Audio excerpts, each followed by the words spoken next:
These are this afternoon's top stories. Former sugar workers have one more week to register for outstanding gratuity payments. An internet revolution is on the way for Cuba, and the manhunt for two escaped killers in New York is over.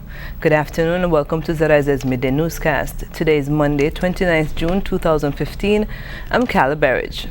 In national news, today, Monday, begins the final week for former sugar workers to process claims for their outstanding gratuity payment. That is the word coming from the head of the Secretariat for Sugar Workers Restoration Fund, Reginald George. Appealing to persons who have not yet registered to come in and to register at the office or to meet our field representative or field officers in the various places throughout the country. George said it is important to reach everyone who can benefit from this initiative. We are still continuing to reach everyone possible who would like to register so that they would have a chance to be a part of this restoration fund.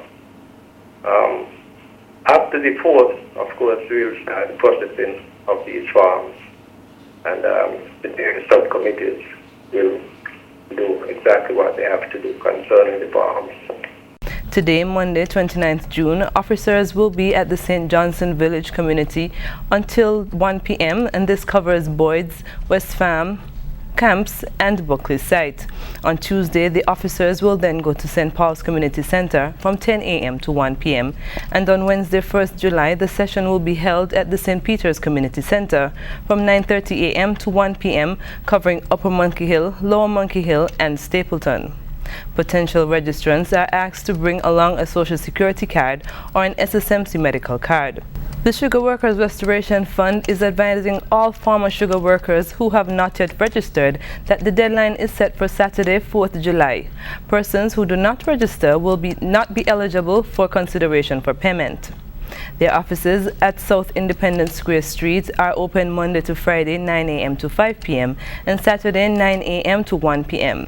So far, over 2,000 persons have been registered.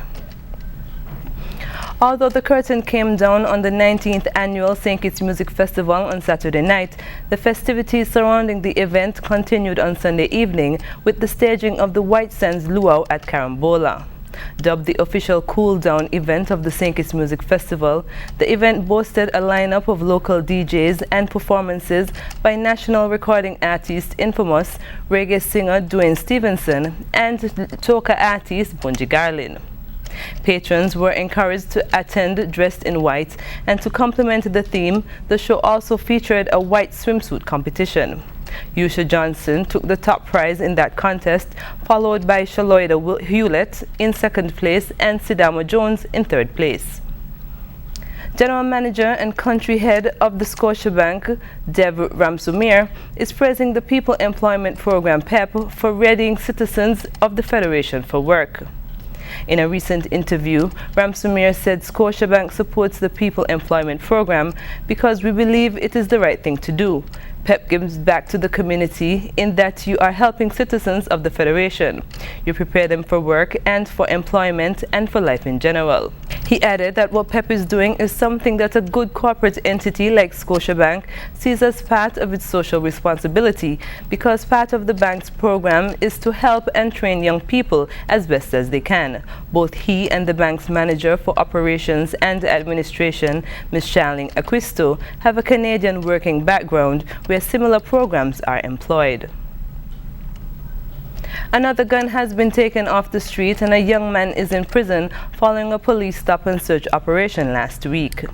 On Wednesday, at about 5:30 p.m., police officers of the Anti-Narcotic Unit searched Kevin Hamilton of West Farm and found a semi-automatic pistol and a magazine with matching rounds and ammunition. The items were reportedly tucked into his pants waist. Hamilton, the gun and ammunition were taken into police custody. On Thursday, Hamilton was formally arrested and charged and remanded to Her Majesty's Prison. A look at news on the regional scene. Sharing selfies on social media and other quirks of the internet revolution have largely bypassed Cubans. That's because only 3% of households are online. Now it is hoped that the new government reforms will connect Cuba to the worldwide culture. Al Jazeera's Lucia Newman reports from Havana. You go, people in Cuba are carrying smartphones, often gifts from friends and relatives living abroad. They can take photos and text messages. But internet? No. Internet, no. Email, yes, but not internet. Cuba is one of the few countries where mobile phones cannot be connected to the internet. We are behind the rest of the world, totally disconnected, says Alejandro, a student.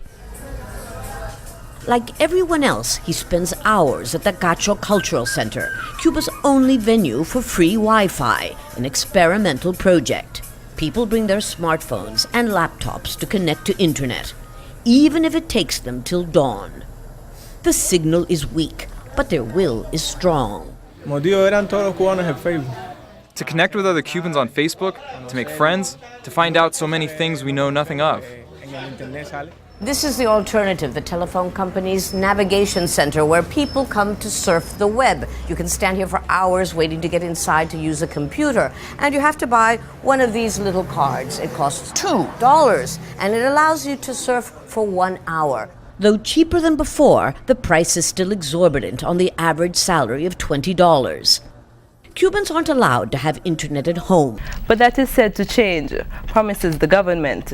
According to Cuba's Vice President Miguel Diaz-Canal, the state will guarantee secure and widespread use of the internet for the development of the nation and will strive to make this resource available, accessible and affordable to all.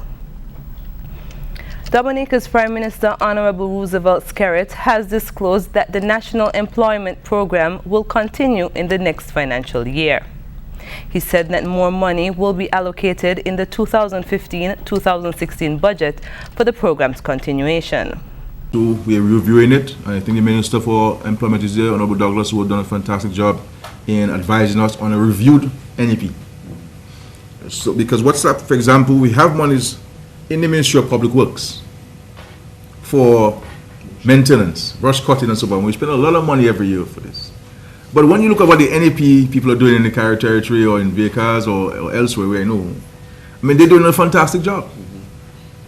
And so the idea is we will keep the 371 or so who are on the community enhancement arm of the NEP, but that they will be paid under the funds provided to the Ministry of Public Works to do that particular task. So we're using creative ways of seeking to reduce the budget for the NEP, but not dropping the number in any dramatic or significant way. Launched in December 2013, the NEP started with a $7 million grant from the government of Venezuela. Since its inception, the program has provided employment for more than 1,000 people from across the country. The program has numerous arms, including cleanup and beautification, mentorship, and community development programs. Internationally, CBS News reports that the massive manhunt for 2 escaped killers in northern New York is over. A state trooper shot and captured David Sweat on Sunday. He was in Constable, New York, apparently running for the Canadian border. New York Governor Andrew Cuomo declared the 23-day nightmare finally over. And now that we have Mr. Sweat, it gives us the opportunity to have some more questions and provide more facts on the overall situation. First responders treated convicted killer David Sweat Sunday after he was shot twice in the back and taken into custody. New York State Police Sergeant Jay Cook is being hailed as a hero for capturing Sweat. Cook was on patrol by himself when he discovered Sweat walking beside the road. Police say Sweat was unarmed, but when confronted by Cook, he took off running. Cook gave chase. At some point running across the field, he realized that Sweat was going to make it to a tree line and possibly could have disappeared, and he fired 2 shots from his service weapon. Sweat was rushed to a medical center in Malone and later transferred to Albany Medical Center for treatment. Paul Meldrum and Jane Burke were visiting friends at a house next door. He had about 1,000 feet to get to the forest, and if he hit that forest, it's straight forest, dense forest, straight through to the Canadian border, about a mile, maybe a mile and a half tops. On Friday, Sweat's fellow escapee, Richard Matt, was shot and killed in a confrontation with police. He had a shotgun. The two prisoners escaped Clinton Correctional Facility on June 6th in an elaborate plan that included stolen power tools and hacksaw blades hidden in frozen meat. Two prison employees, Joyce Mitchell and Jean Palmer, are facing criminal charges. Michael Blaine is a former corrections officer at the prison. We want to know everything that took place, the people involved, and if they assisted in any way, and we want the answers. Now, David Sweat is in critical condition at Albany Medical Center, and he has not been formally interviewed by investigators. Over the weekend, investigators found Sweat's DNA on a pepper shaker near the spot where Richard Matt was killed. They now say that the two men may have been trying to use pepper to throw off the scent of the dogs. Anxious Greece pensioners have been swarming closed banks on Monday in the hope of getting their pensions. Meanwhile, lines formed at ATMs that gradually began dispensing cash again following the imposition of strict controls on capital. Greek pensioners lined up outside banks desperate to access their monthly payouts. With banks closed until after a referendum on bailout proposals, cash withdrawals from ATMs have been limited to €60. Pensions were supposed to be exempt from capital controls, but conflicting information has left some frustrated with the government's actions. We're waiting for our pensions that we've been working for our whole lives, and they're fooling us, and we're waiting here like beggars to withdraw our own money, the fruits of our labour. This is what we're waiting for, and they're fooling us. They're keeping us outside. No one has come out to inform us. The TV channels are now saying one thing, and in an hour they say something else. They're driving us crazy, everyone. Of course we're worried. I'm not so heartless as to not be worried. Everyone is worried. But I'm expecting worse to come.